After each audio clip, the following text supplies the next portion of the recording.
దేవుని నామానికి వందనాలు. డాక్టర్ తెరెసా పాల్ గారు రాసిన శాశ్వత సత్యము పుస్తకము నుండి మీరు వింటూ ఉన్నారు. జ్ఞాన క్షోభ. సొలొమోనునైన నేను యెరూషలేమునందు ఇశ్రాయేలీయుల మీద రాజునయుంటిని. ఆకాశము క్రింద జరుగునది అంతటిని జ్ఞానము చేత విచారించి గ్రహించుటకై నా మనస్సు నిలిపితిని. వారు దీని చేత అభ్యాసము నొందవలనని దేవుడు మానవులకు ఏర్పాటు చేసిన ప్రయాసము బహు కఠినమైనది. సూర్యుని క్రింద జరుగుచున్న క్రియలనన్నిటినీ నేను చూచితిని.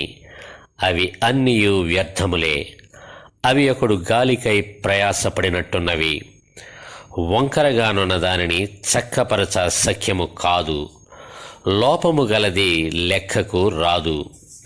యెరూషలేమునందు నాకు ముందున్న వారందరికంటేను నేను చాలా ఎక్కువగా జ్ఞానము సంపాదించి తిననియు, జ్ఞానమును విద్యను నేను పూర్ణముగా అభ్యసించి తిననియు నా మనస్సులో నేననుకొంటిని.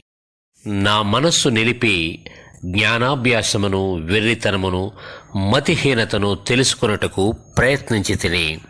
అయితే ఇదియు గాలికై ప్రయాసపడుటే అని తెలుసుకొంటిని.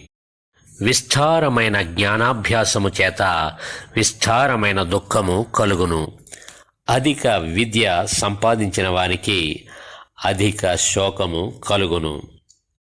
ప్రసంగి 1వ అధ్యాయం 12 నుండి 18 వచనాల వరకు. ముగింపు. సొలొమోను బహు జ్ఞానమును ఐశ్వర్యమును కలిగిన వాడై తన జీవితంలో సంపూర్ణ సుఖ సౌఖ్యాలను అనుభవించాడు.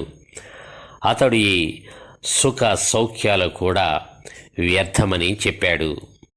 ముగింపులో దేవుని యందు భయభక్తులు కలిగి ఉండి ఆయన కట్టడను అనుసరించి నడుచుచుండవలను. మానవ కోటికి ఇది ఏ విధి. గూఢమైన ప్రతి అంశమును గురించి దేవుడు విమర్శ చేయనప్పుడు ఆయన ప్రతి క్రియను అది మంచిదే గాని చెడ్డదే గాని తీర్పులోనికి తెచ్చును అని చెప్పాడు.